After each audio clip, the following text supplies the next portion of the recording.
जय जवाहर, हेलो, नमस्ते। बहुत बहुत स्वागत है आप सभी का एक और नए वीडियो में। साथियों, आज मैं आ गया हूं बरगढ़ जिले के पाइकमाल नामक गांव जगह में। यहां पे गंधमार्दन पर्वत के नीचे में प्रभु श्री नरसिंहनाथ जी का मंदिर है। इस मंदिर को 1313 ईस्वी में पाटनगढ़ के राजा बैजल सिंह देव ने बनवाया था। और यह मंदिर जो है मात्र 40 फीट की हाइट है इस मंदिर की। तो इस वीडियो में आपको यहाँ की प्राचीन जो कथाएं हैं, किस तरह से मंदिर बना था, साथ ही मंदिर की और किंवदंती कथाएं क्या क्या हैं, वो भी हम आपको बताने वाले हैं। साथ ही दिखाने वाले हैं ये किस तरह इस जगह में जो है भगवान जी की मंदिर जो है वो बना हुआ है और कैसा जगह है। तो आइए शुरू करते हैं आज का यह वीडियो और आप सभी घर बैठे दर्शन करिए इस मंदिर के। भारत में उड़ीसा का महान मंदिर श्री नरसिंहनाथ मंदिर जो है बरगढ़ जिले के पाइकमाल के पास गंधमार्दन पर्वत के नीचे पर स्थित है। पाटनगढ़ के राजा बैजल सिंह देव ने 1313 ईस्वी में इस ऐतिहासिक मंदिर की नींव रखी। यह केवल 45 फीट ऊंची है। लगभग 600 साल पहले उड़ीसा भाषा में नृसिंह चरित्र पुस्तक में वर्णित किंवदंती के अनुसार जब लोग मूषिका दैत्य के अत्याचार से पीड़ित थे, तब भगवान विष्णु जी ने बिल्ली का अवतार धारण किए और राक्षसी को खाने के लिए दौड़े। मूषिका दैत्य जो सुरंग में प्रवेश किया और उस दिन से भगवान बिल्ली के रूप में इंतजार कर रहे थे। इस पौराणिक कथा के अनुसार, इतिहास के साथ ही मंदिर उसी दिन से प्रतिष्ठित है। चीनी यात्री हेन स्वांग के अनुसार यह स्थान बौद्ध धर्म ग्रंथों के अध्ययन का केंद्र भी था। यह मंदिर का लायन गेट, ये मुख्य द्वार है। यहाँ से मंदिर परिसर जो है वो शुरू होता है। मंदिर परिसर देख सकते हैं किस तरह से बना हुआ है। यहाँ पे छावनी जो है बनाई गई है और गर्मी के समय में भी यहाँ गर्मी का अनुभव जो है वो आपको नहीं होने वाला है। ठंडक जो है यहाँ पे अलग ही बनी हुई है। पहाड़ हैं, साथ ही झरना जो है यहाँ मंदिर के साइड में बहते रहता है। यहाँ मुख्य मंदिर श्री नरसिंह भगवान हैं। इस स्थान पर अनेक प्राचीन मंदिर मूर्तियाँ विद्यमान हैं। जलधारा के किनारे चट्टानों पर तरासे देवताओं की प्रतिमाएं जो हैं वो भी बहुत ही अद्भुत हैं। प्रकृति की गोद में विराजमान गंधमार्दन पर्वत पर दुर्लभ जड़ी बूटी की खदान मौजूद है। यहाँ के घने जंगल, कपिल धारा के झरने देखने योग्य हैं, जो सभी सैलानी को अपनी ओर आकर्षित करते हैं। अब इस स्थान पे आप पहुँचेंगे कैसे? तो यहाँ आने के लिए आपको रायपुर विजयनगरम लाइन पर रायपुर से महज 73 मील दूर नवापारा रोड स्टेशन है। वहाँ से 22 मील पर यह तीर्थ स्थान है। नवापारा से पाइकमाल तक बस सर्विस है। यहाँ रहने के लिए कई धर्मशाला और होटल भी आपको मिल जाएंगे। मंदिर से कपिल धारा की दूरी जो है लगभग 3 से 4 किलोमीटर घने पहाड़ों के ऊपर है। यह जलधारा है जहाँ पे आप मोटरसाइकिल या पैदल चलकर पहुँच सकते हैं। इसकी जलधारा देखने योग्य है। ऊपर पहाड़ की चोटी से एक छोटी सी निर्मल जल की धारा गिरती रहती है, जो कभी भी बंद नहीं होती है। हिंदू धर्मशास्त्रों के अनुसार भगवान हनुमान ने लक्ष्मण के जीवन को बचाने के लिए इस पहाड़ी को हिमालय से अपने कंधों पर ढोया था। ऊपर उड़ते हुए लंका की ओर बढ़ते हुए एक भाग उस पहाड़ का नीचे गिरा। गंधमार्दन केवल उसी पहाड़ी का हिस्सा है। इस पहाड़ी के उत्तरी ढलान पर नरसिंहनाथ मंदिर स्थित है और पहाड़ी के दक्षिण ढलान पर प्रसिद्ध हरिशंकर मंदिर है। गंधमार्दन पर्वत श्रृंखलाएं जो है अपने औषधीय पौधों के लिए एक समृद्ध स्रोत हैं। स्थानीय लोग दावा करते हैं कि इस क्षेत्र में औषधीय पौधों की 500 से भी ज़्यादा प्रजातियां जो हैं यहाँ पे मिलती हैं।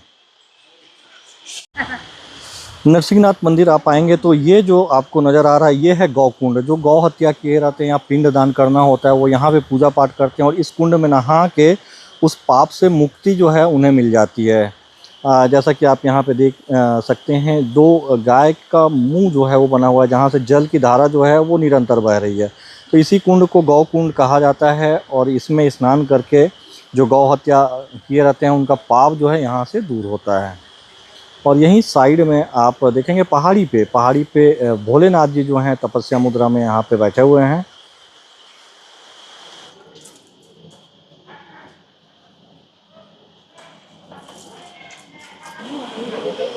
ये ऊपर जो आपको जल की धारा बहती हुई नज़र आ रही है, इसको कहा जाता है चार धार। 4 अलग अलग धार जो हैं वो बनते हैं, 4 बार गिरते हैं, इसे चार धार शायद इसको कहा जाता है। और इसके ऊपर में जो है वहाँ पे है कपिल धार। कपिल धार में भी जल की धारा जो है जलप्रपात का रूप लेता है और बहुत ही ठंडा पानी होता है। वहाँ भी लोग नहाने के लिए जाते हैं, पैदल भी जा सकते हैं। मोटरसाइकिल जो है वो भी वहाँ तक जाता है। तो पहाड़ की चोटी पे है कपिल धार और नीचे उतर के यहाँ पे चार धार है। और यहाँ इस साइड में पहाड़ पे देखिए एक मंदिर है। कौन से देवी या देवता की मंदिर है, प्रतिमा है यहाँ पे, ये तो हमें नहीं पता है। बट एक मंदिर जो है यहाँ पे बना हुआ है। और इस तरह की पहाड़ियाँ जो हैं आपको यहाँ पे चारों तरफ नज़र आएंगी। जैसा कि हमने बताया था, ये गंधमार्दन पर्वत श्रृंखलाएँ जो हैं उन्हीं से घिरा हुआ है यह नरसिंहनाथ का मंदिर। मंदिर जब आप प्रवेश करेंगे या मंदिर से निकलने के बाद यहाँ पे आप महाभारत कालीन कुछ चित्र जो हैं, दृश्य जो हैं वो देख सकते हैं। जैसे कि यहाँ पे भीष्म पितामह जी का सरसज्जा जो है वो यहाँ पे देख सकते हैं। यहाँ पे गंगा माता हैं और साथ ही यहाँ पे ये एक चित्रण जो है देख सकते हैं। ये जो चित्रण है अभिमन्यु का चक्र जो भेद होता है वो है, उनकी हत्या किस तरह से यहाँ पे की जाती है। चक्रव्यूह में फंसे हुए हैं अभिमन्यु, उसका ये बहुत ही अच्छा दृश्य जो है दर्शाया गया है। अभिमन्यु की हत्या के बाद, चक्रव्यूह में फंसा के अभिमन्यु की हत्या करने के बाद यहाँ पे जयद्रथ का जो वध है वो किया जा रहा है। तो यहाँ पे आप दर्शाया गया है, देख सकते हैं जयद्रथ को किस तरह से वध जो है वो किया गया। और यहाँ पे अर्जुन जी का रथ जो है वो भी आप देख सकते हैं। तो यहाँ पे जो आप देख पा रहे हैं ये है वीर बर्बरिक का सिर है। सिर जो है चक्र पे यहाँ पे आप देख सकते हैं। ये पूरे महाभारत का युद्ध जो है वो देख के अपने आँखों से सबको विस्तार पूर्वक बताते हैं, जिनको अभी वर्तमान काल में बाबा श्याम के नाम से भी जाना जाता है, खाटू श्याम के नाम से प्रसिद्ध हैं। आप सभी जानते होंगे, कहा भी जाता है हारे का सहारा श्याम बाबा हमारा। तो ये वही श्याम जी हैं। मंदिर परिसर के बाहर आएंगे तो एक ये मैदान जो है वो बना हुआ है। ये मैदान जैसा है, मैदान के बीचों बीच ये वीर हनुमान जी की एक प्रतिमा जो है वो बनी गई है। और काफ़ी बड़ी प्रतिमा जो है यहाँ पे बनाई गई है हनुमान जी की। साथियों, कृष्ण जी को आप कदम के पेड़ पे देख के समझ ही गए होंगे कि मैं आपको क्या दिखाने वाला हूँ। कृष्ण जी जो हैं गोपियों के वस्त्र चुरा के यहाँ पे बैठे हुए हैं, मुरली बजा रहे हैं। और ये गोपियाँ जो हैं यहाँ पे नहा रही हैं, विनती कर रही हैं कृष्ण जी से कि हे कृष्ण, हमारे वस्त्र हमें वापस कर दीजिए ताकि हम घर जा सकें। ये हम देख पा रहे हैं कि गणपति जी की एक बहुत बड़ी प्रतिमा जो कि एक विशाल चट्टान पर बनी है। चट्टान का नाम है खोंडालाइट। आप सोच रहे होंगे खोंडालाइट ये कैसा नाम है। तो इस क्षेत्र में पाया जाने वाला ये एक प्रसिद्ध चट्टान है। और इस एरिया में पाई जाने वाली उड़ीसा की जो खोंद ट्राइब है, खोंद जो जनजाति है, उसके सम्मान में इस चट्टान का नाम खोंडालाइट हमारे भूवैज्ञानिकों ने रखा हुआ है। उस चट्टान पर बना हुआ भगवान गणपति जी की एक बहुत ही विशाल प्रतिमा हम देख रहे हैं सामने। और कुछ देवी देवताओं की जो प्रतिमाएं हैं वो हम देख सकते हैं। नीचे से बहुत अधिक फ्रेजाइल हो चुकी हैं कुछ जो है। ऊपर यहाँ हम देख सकते हैं एक गाय और बछड़े का दूध पिलाते हुए ऊपर नंदी दिखाई दे रहे हैं। यहाँ पर एक ऐसा लग रहा है कोई प्रतिमा है जो कि कोई डंडे जैसा कोई अस्त्र पकड़े हुए हैं, कौपीन धारण किए हुए हैं। और प्रतिमाएं बहुत अधिक जो है फ्रेजाइल हो जाने के कारण, यानी क्षरित हो जाने के कारण इनका एक्सप्रेशन थोड़ा सा मुश्किल है। हम आगे देखते हैं। और इस प्रकार जब हम मंदिर की तरफ देखते हैं, मंदिर का संरचना हम देख रहे हैं, नीचे से लेकर ऊपर तक जो है विविध ज्यामितीय आकृतियों से ये जो है अलंकृत है। इसमें जो मंदिर का जो मंडप है, मंडप जो है वो परवर्ती नज़र आ रहा है। स्पष्ट रूप से देख सकते हैं ये बाद में बनाया गया है। परंतु ये जो शिखर है और इस बीच का जो अंतराल है, मंदिर का शिखर और अंतराल है, ये जो है इसके मूल अवस्था में है। अंतराल में हम देख रहे हैं बीच में जो है अनेक प्रकार की नर्तकियाँ और ये सब बताए गए हैं। अगर हम पास जाकर के देखें तो चट्टान की संरचना, अगर हम इसको देखें तो ये कुछ चट्टानें जो हैं, छूना तो वैसे नहीं चाहिए, पर ये बलुआ पत्थर की हैं। और ये जो कुछ चट्टान हम यहाँ पे देख पा रहे हैं, ये भी वही खोंडालाइट चट्टान है। खोंडालाइट चट्टान जिसके विषय में हमने पहले बता चुका है। कोणार्क के सूर्य मंदिर और जो पुरी के जगन्नाथ मंदिर हैं, वो भी खोंडालाइट चट्टानों का भी उपयोग उनके निर्माण में भी किया गया है, यहाँ पे है। और बाकी जो है अधिकांश जगह यहाँ पर बलुआ पत्थर का प्रयोग किया गया है। इस बीच में हम जो है देख पा रहे हैं शार्दुल और ऊपर कुछ नृत्य करती हुई अप्सराएँ और कुछ यक्ष हमें दिखाई दे रहे हैं। ऊपर भी आसन में बैठी हुई एक देवी की प्रतिमा है और उनके एक साइड पर किसी पक्षी की प्रतिमा हमें दिखाई दे रही है। और ये जो हमारा अंतराल है इसके ऊपर इस भाग को सुक नासिका कहते हैं। तो सुक नासिका के सामने में जो एक सिंह की प्रतिमा दर्शाई जाती है वो भी यहाँ पर दर्शाया गया है। ऊपर शिखर का हम स्वरूप देखें तो हमारी ये जो उत्कल शैली है इसमें निर्मित है। नीचे से ऊपर तक लगभग ऊर्ध्वाधर और ऊपर तीक्ष्ण मोड़ लिए हुए शिखर की जो संरचना है वो दिखाया गया है। पास से देखें तो हमें स्पष्ट पता चलता है कि मंदिर का अलंकरण बहुत ही बारीकी से यहाँ पर किया गया था। और मंदिर का हम यदि इस भाग में देखें तो बीच में देखिए मंदिर में ये ऊपर थोड़ा दिखाइए गुप्ता जी। मंदिर आप देख रहे हैं कि पंचरथ शैली में निर्मित है।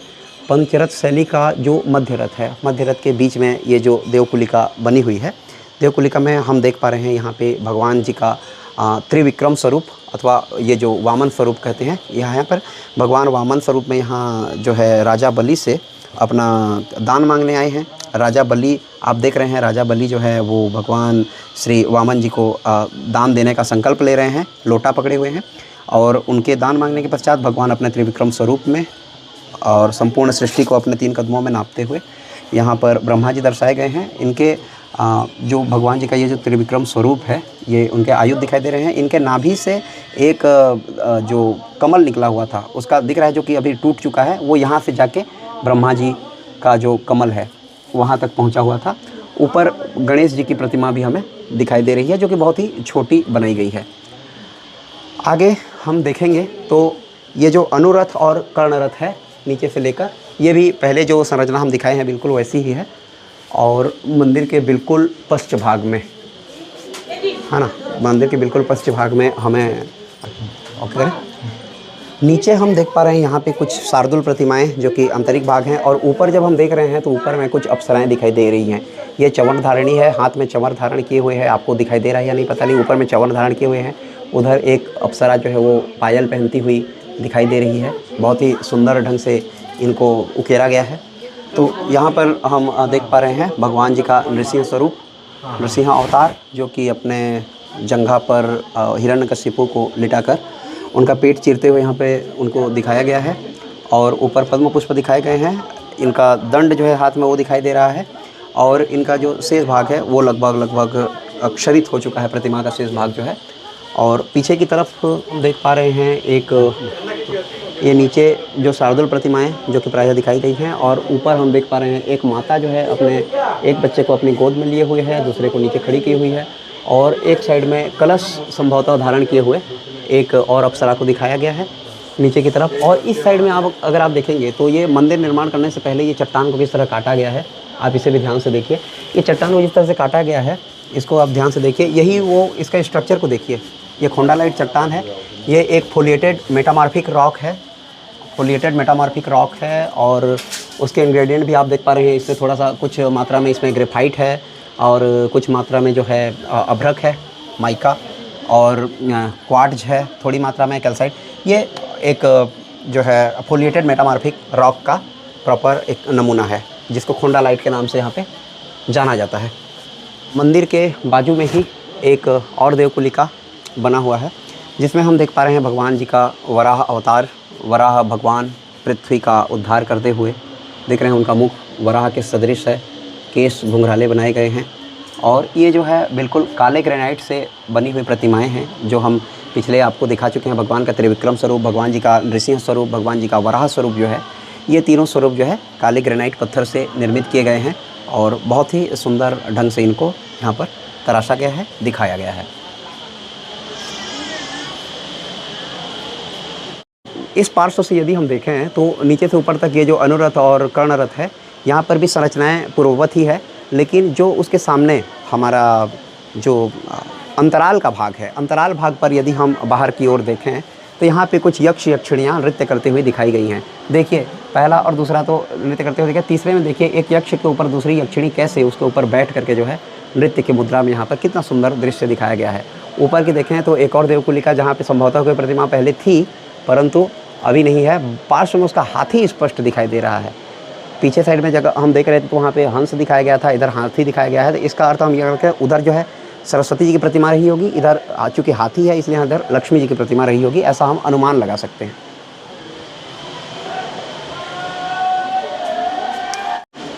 ये जो पास में जो चट्टान है, जो बिल्कुल अभी फ्रेजाइल हो चुका है, क्षरित हो चुका है, इसको हम ध्यान से देखिए इसके स्ट्रक्चर को। ये जो है सैंडस्टोन से बना हुआ है, ये येलो सैंडस्टोन यानी कि पीले सैंडस्टोन से, और ये वाला जो है ये जो है आपका लाल सैंडस्टोन से बना हुआ जो है ये भाग है। तो लाल सैंडस्टोन का प्रयोग किया गया है, पीले सैंडस्टोन का प्रयोग किया गया है, और ये जो भाग है जिसको बाद में, अब पता नहीं इसको बाद में लगाया गया है या पहले से था, पर ये जो है हमारा खोंडालाइट चट्टान जिसको मैं आपको पहले बताया था वो दिखाया गया है। ये भी हमारा पिंक सैंडस्टोन जो है यहाँ पे दिखाई दे रहा है। साथियों, एक और किंवदंती कथा है, जैसा कि यहाँ पे आप देख रहे हैं मूसिका दैत्य प्रवेश गर्त।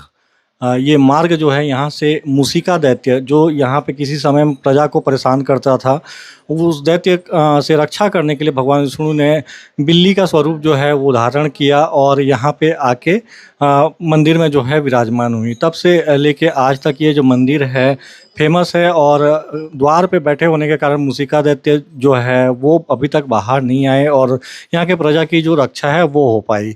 ऐसी किंवदंती कथा जो है हमने सुनी हुई थी यहाँ के बारे में।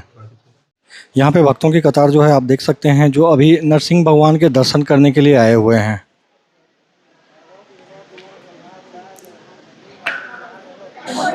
सही समय पे हम लोग मंदिर आ गए थे, दर्शन हो गए हम लोग को।